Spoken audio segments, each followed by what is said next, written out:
What is going on, everybody? Welcome back to the channel. It is time for another Friday episode of Down the Toy Aisle, and we are back to an Elite Series. And today we're going to be talking about WWE Elite Series 8. I have not looked at these ahead of time. I just know of two figures off the dome that are in this set, so I am anxious to talk about those two and see what else we have in store for us. So join me down the toy aisle.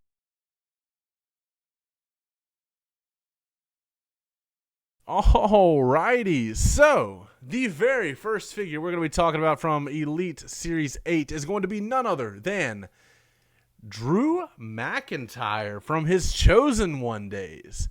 This figure was hard to get a hold of because people were wanting him when he was going on that killer independent run after he got released in 2014. And this figure came out in 2011. This gear is depicted his attire from WrestleMania 26 in 2010, which is very, very nice. I believe that was possibly a ladder match. No, I don't think it was a ladder match. I don't know what it was. I'll be honest with you. That was a guess. I will be 100% honest with you. Anyway, so this figure was actually kind of re-released. I believe it was. It had to have been a WrestleMania series. But it got re-released. It got released with a brand new cloth robe coat thing, and the Intercontinental Championship. But there were not many ways to get this Intercontinental Championship for a long time, and we've seen it a little bit more recently. But still, it's not easy to come by, especially for a title a lot of people remember. But this gear showing him in a white and blue gear with black wrist tape looks really good. The thigh, those at the time, those thighs would not have worked well for Drew McIntyre. I'll be honest with you. And it has just the one picture. But there was a package variant on this bad boy here. You have the one with the belt on the waist, and then you have the one with the title belt in the hand. The one in the hand is cool because you can see the gear. The one on the waist looks awesome because, I mean, dude's wearing a title. I do want to look and see, though, what series that re-release came out in. So stand with me for a second. Alrighty, so I found it. This figure was re-released in the 2022 Survivor Series line. This is from Survivor Series 2010. And as you see, he has that blue robe. And it looks like they gave him the same thighs that they gave him in the first place. Good figure, though. Really good figure. And I never picked up the original one, but I was able to get to this one, which was pretty cool. I think I got this one. Did I? Maybe? I don't know. I'll be honest. I have no idea right now. I'm drawing a blank. But let's get back to the original figure. But yeah, this one was pretty good. So I guess let's go ahead and get into the next figure in the wave. The next figure in the wave is also from WrestleMania 26, and it is none other than the Rated R superstar Edge in his iconic red attire. This is when they were doing the traffic cone rubber coats for Edge. Those were always kind of rough. The sunglasses covering his face, that's fine. It's what it is. I never really liked this Edge head scan, though. I'll be real with you. Let's go on down and look at, there's not going to be another picture of Wrestling Figure Database. I know you might watch these. I'll just reach out to you in the Major Pod Facebook group. But we got to get some more pictures of some of these early elites here because they are online. You can find like loose figures on eBay. Just take some photos so we can see what these look like. But this, like I said, this gear was iconic. And it was, if I remember correctly, this is right around Edge's retirement, possibly. I don't know. I wasn't watching WWE at this point. I didn't get back into. I stopped in 2009. And I didn't get back into it until the couple months before the Shield debuted. Yeah, interesting. Okay, really good gear though. Definitely an Edge I recommend picking up. Even though you can't really do head swaps with these, you technically can. Just heat up that head and pop it off. Pop a newer Edge head, or not a newer Edge. Stick with me. Pop a newer sculpted and painted Edge head of him from this time period on this figure from this time period. Does that make sense? Because this head's not it.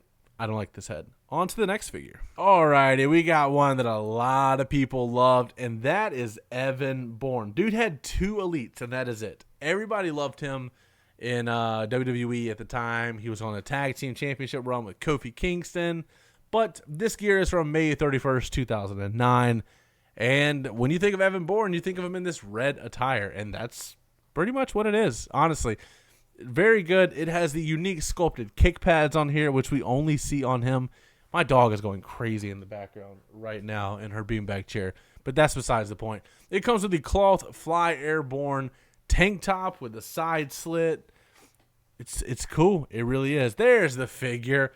Love these armbands, even though they're painted on, but they weren't sculpting armbands on at Mattel at the time because they were getting as much reuse out of materials as possible. This is obviously before the double jointed arms, but man, this figure was sick. Looks really good. And I can't wait to talk about the other Evan Bourne figure because that one's just as good. But when I think of him, I think of the red. I really like it's such a good figure here, and I'm happy to own this one in my collection. But yeah, let's get on to the next one. The next figure in the wave is Sheamus from the 2009 pay-per-view TLC, which is, I thought, always a weird name for a pay-per-view, I'll be honest with you. But it is Sheamus with his Celtic Cross chain, which is sick. It comes with the WWE Spinner Championship, which is also sick. It comes with a lead pipe. I don't know if we've ever gotten another lead pipe from the WWE Mattel line.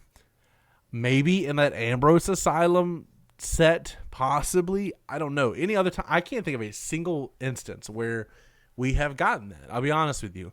But this looks good. I really like this Sheamus head scan where he kind of has the cocky smirk going on.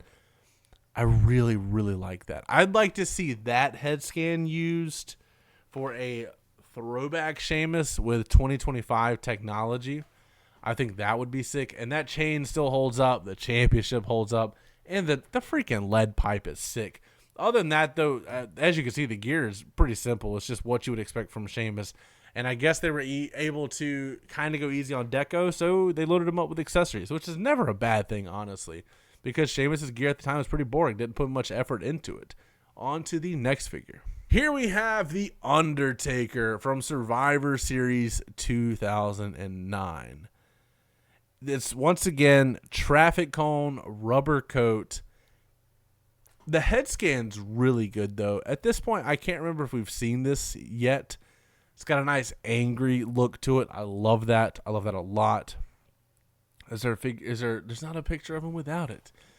Other than that, though, not the strongest Undertaker figure, I'll be honest with you. Assuming nothing under the coat is top notch. A lot of the Undertaker figures are kind of the same thing.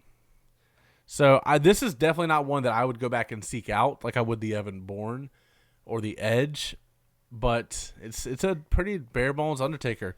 I would say the gear is low deco, but it's a unique sculpted coat, and you have all the tattoos that come with Undertaker.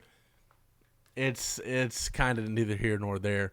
But let's get on to that last figure in the set, one of my favorites. And it is none other than William Regal from the May 11th, 2009 episode of Raw. I don't know about you guys, but as a kid, I hated William Regal. As an adult going back watching, love William Regal. And I just can't wait until I hear the guy say War Games again. That's always good. He just said it not too long ago. I want to hear him say it again. I love hearing that. Is that just me? But we do have a unique sculpted head that has obviously not been done before. A unique sculpted jacket, coat. Let's call it a robe. We'll go with that one. With a lot of deco on it, honestly. Like, look at... Oh, it's a blurry photo. Look at all of that purple, gold, black. Everything looks so good. And, like, obviously they're not going to be able to put all the colors on there that they would typically put on a figure because you just want to get it, like, you want to get as close as possible without going crazy. So I kind of want to go back and see what this thing looked like in real life because I bet it looked mental. But I doubt we're going to see any pictures of him without the robe. It does have his tattoos. It has the taped forearm like you would have. Really good torso choice on him as well. It's just wild. We got a William Regal at Series 8 of a line. That's crazy. That's so...